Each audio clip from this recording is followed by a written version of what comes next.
That was brilliant! I got a plan so cunning you could put a tail on it and call it a weasel. It's my arse on the line, so you better pull your finger out. Maybe baby. The next load of hormones you have to inject into my bum. That could be a very funny scene. What? If someone saw that. Comedian, author, playwright, actor, director, and writer of Queen's We Will Rock You the Musical. Please welcome to the Hit Studio, Mr. Ben Elton. Woo! What an absolutely joyful package. A brief trawl through 40 years of cracking gags. Thank you for that. Whoever your researcher was, that was really lovely. Pleasure. We were actually quite nervous about that because when you go through your CV, there is an awful lot. And You missed out a lot. I mean, I'm absolutely furious. Sorry about that. I We should should expect check to have in. the second section at the end of the interview. So do you have a proudest moment? Do you have something you look back on and go, do you know what, that was just such a highlight of my career? Do you know what? I don't look back really at all. I'm not a very retrospective or introspective person. I never watch my own work. Sometimes I catch a bit of it, like the Adders still playing, the Thin Blue Line still plays on planes sometimes, and you can see somebody, you know that thing when people got their headphones on and they're laughing and you've no idea, and then you're like, oh my goodness, that's a line I wrote 30 years ago he's laughing at. But I don't look back. The only thing I take pride in is that everything I've ever done, I've tried to do my best at. I'm with Polonius's advice to Hamlet. Above all, to thine own self be true. You do what you think is right. You don't try and please the audience. You please yourself in the hope that you will please them, because then you've got a chance that you might. have you had much criticism over the years? Because you say... Shed loads. Because you've I've been bowed under by it. But you've had so many awards at the same time. So how have you coped with that? Because I hit the critics with my awards. It's a very simple thing. Shut up or I'll hit you with my BAFTAs.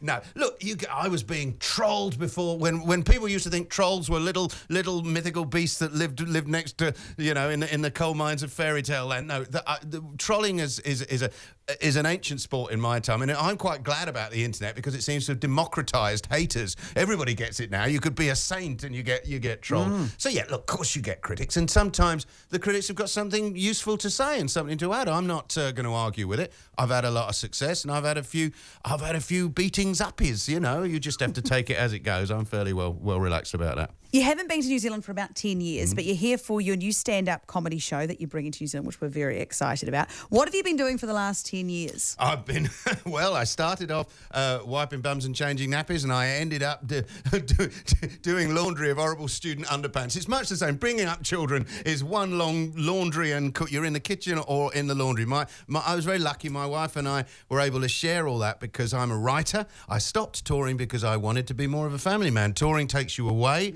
I was away for 6 months on my last tour, and although that is lovely, because when you're bringing up small kids, you do miss the soft, gentle hum of a hotel minibar. But nonetheless, I felt very much, I want to be part of my family life, and so I stopped touring. And the reason I've come back is they've all flown the nest. Our nest is empty. And my wife said, let's get back on the road. Let's be rock and roll again. But how good to seamlessly be able to just jump back in. I know it's been, 15 years since you've done stand-up. That's right. What has changed in that time? Oh, my goodness. More has changed in the last 15 years than in my previous 45. Listen, the last time I toured, I was still smarter than my phone. The world has changed very, very, very much. And as a kind of liberal lefty, what we might call sort of woke, that rather overused word. But, I've always tried to be on the side of inclusion and diversity and remain so very, very committedly. But there's a whole generation coming up with a whole new language of diversity and inclusion, which I'm learning about. And as a 60-year-old dad, and I am a dad, I find I'm often talking like a dad, and my kids are saying, Dad, you sound like a dad. I go, well, I am a dad. And I'm using some of that in my stand-up, the fact that I'm now catching up. I used to, in a way, I suppose, be at the front of the social debate. Are you telling dad jokes in your show? No, but I am taking the mick out of telling dad jokes, and in so doing, getting perilously close to doing it. It's a comedy balance. You've always got to have nuance. I love a bit of nuance when I'm on stage. You're listening to comic genius Ben Elton here today. Would you mind sticking around? We'll play a song and we'd love to continue our chat. Nothing. It's absolutely delightful to be on the hits. I'm loving it. What I want to know is whether you've changed your comedy over the years, particularly now we are in a more PC society. Have you had to, you might have thought about it once, but... Not remotely. I've always been PC. Some people think I'm ground zero PC. They blame me for it. Oh, that pious comedy in the 80s, that started when you couldn't say anything. This is nonsense. You can't say anything. It's funny. A world where privileged, entitled white men are complaining that their voices are being shut down. Oh, yeah, that's really, really working against Donald Trump, Boris Johnson and Scott Morrison, isn't it? It's an absolute nonsense. Are you talking about Sam now? Of course you can say anything, but it's about attitude. It always has been. PC for me is about good manners. It's about basically recognising that we're not all the same, that the presumptions we all share are not we don't necessarily all share them. And just my view on PC is that every bog standard human right that we now consider to be inalienable was once considered PC gone mad. Oh, gonna free Mr. Wilberforce? What's that? Free the slaves? Oh, sounds like PC gone mad to me. What's that, Mrs. Pankhurst? Give women the vote? Sounds like PC gone mad to me. There must be people that you're afraid to offend, though. For example, Laura recently did a spot on cake decorators, Oh, no. and the whole community That's a came down on community her. you don't want to and upset. I don't want and to tell you how to suck eggs, but if you are going to go after when a you want to blend community, an egg with flour and whipped milk, that's when it really never not mind the sucking cake it. bakers. Look, of course we live in the age of outrage, but it's all down to the internet. It's not real, this outrage. This is actually we in the media giving a megaphone to every heckler who wants to grab it. Yeah. Oh, there's been a wave of outrage. The Twitter jury is out on this movie. Here's the three quotes we took off the internet. Look, of course people take offence, and sometimes they have a good right to, and other times they're being overly sensitive. But the problem is that we're all then doubling and redoubling this offence. And what's happening on the social media? Do you know social media is the biggest misnomer ever because it's the least social thing possible, because Absolutely. It's all done alone. People in their rooms when they're not having to face each other. And so, yes, of course, I don't want to be at the centre of a Twitter storm. I don't want to be hash buggered and face. I'm not going to say it. But nonetheless, those storms are partly a beat up. We all have to calm down. And in my act on stage, I talk about this.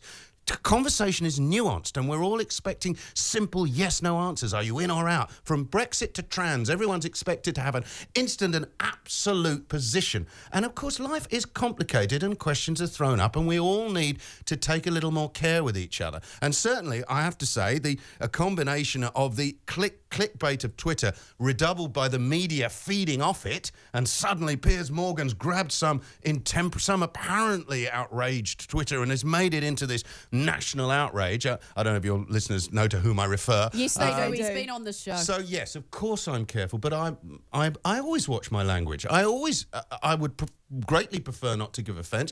I won't go to the edge. I won't deny my own principles in pursuit of not giving offence. But nonetheless, I try to put myself in other people's points of view because I believe, on the whole, political correctness has normally been on the side of the angels. So who do you watch? And you've like you said before, you've taken a bit of time off touring, being on stage to raise your family. Were you watching anyone in the interim? Because comedians, they can cause a little bit of outrage from time to time. Is there any that you really like? Cause a lot of laughter, and look, this outrage thing it's always been there. I remember when I first got to, is there anything you wouldn't make jokes about? Would you make jokes about AIDS, for instance? That's back in the 80s, whenever. And I said, of course not. There is no subject that is beyond comedic art. Comedic art is great art. Tragedy and comedy are close to each other, and to suggest that there are no-go areas for comedy is clearly anti-art. Having said that, I would approach any joke about the HIV situation with great care, because I want to punch up always and not punch down. What did I get? I can make jokes about AIDS, says left-winger Ben Elton. So, it's always about nuance. That's the point. Eddie Murphy did it, and some of his comedies dated terribly. Do you have comics out there other than yourself that you look on with admiration? Oh, many, and also from an age which was considered not to. I love Morecambe and Wise. I love Carry On. People used to think I killed Benny Hill because my pious political correctness from the 80s stopped us all having nudge, nudge, wink, wink goes. I've written more double entendres than Benny Hill ever shook a Phil's angel at. But the point is, Benny Hill was a great comic in the 50s, but it did get lazy, and in the long run, the women in Benny Hill eventually became merely decorative and the butt of the joke. The women in Carry On were more than in on the joke, they were empowering the joke. The great women of Carry On, there were for Sid James, there was Hattie Jakes, for Kenneth Williams, there was Barbara Windsor or Joan Sims. They were as funny, they were as sexually complicated, they were as ooh-er as the men. And that's the point. It's not about, you can't make jokes about tits. It's about the sort of jokes you're making, and that's always been about context and about attitude. Ben Elton, I love your energy and you've got such a refreshing approach, and it makes me want to go to your concert. Now, if you want to go, our tickets are on sale at 1 p.m. Tuesday, March the 3rd, livenation.co.nz. You're performing in Auckland at the Civic, Christchurch James Hay Theatre, and in the Opera House in Wellington. Thank you so much for joining us. Oh, well, it's been so great to see you. And you've got your hand up. I've got One my last hand up thing. just to say, before we say goodbye properly, we have a double pass to give away. So you just text us right now, Brilliant. 4487. We have a double pass to give away to Ben Elton's stand-up comedy show, which is coming to New Zealand. Well, why don't you two ladies come and we'll leave him running the fort? That sounds fine. If Day we want one. to lose all our listeners, that's a great idea.